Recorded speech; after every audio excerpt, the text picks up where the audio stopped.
নমস্কার সবাইকে, পুটির রান্নাঘরে আপনাদের স্বাগত। আমি এখানে কড়াইতে তেল দিয়ে তেলের ভিতরে একটু লবণ দিয়েছি যাতে মাছ লেগে না যায়।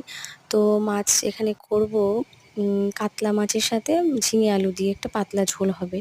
তো কাতলা মাছের সাথে আমি দুটো বাটা মাছও রেখেছি, আর এখানে ঝিঙে আলুটা আমি আগে থেকে কেটে ধুয়ে পরিষ্কার করে রেখেছি। এবার মাছ ভাজার তেলের ভিতরে একটু তেল দিয়ে কালো জিরে আর কাঁচা লঙ্কা ফোড়ন দিয়েছি, দিয়ে কেটে রাখা ঝিঙে আলুগুলো দিয়ে একটু ভাজা ভাজা করে নেব।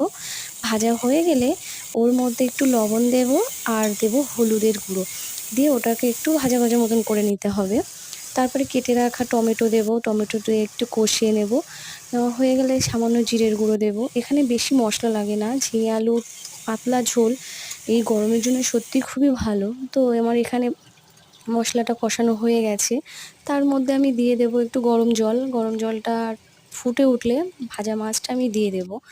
ভাজা মাছ দিয়ে ঝোলটা ফুটে গেলে আমি নামানোর আগে একটু সর্ষের তেল দেবো। এইভাবে বানিয়ে খেয়ে দেখবেন, আশা করি খুব ভালো লাগবে খেতে। তো এখানে আমার রান্নাটা হয়ে গেছে। ব্যাস, কেমন লাগলো বলবেন।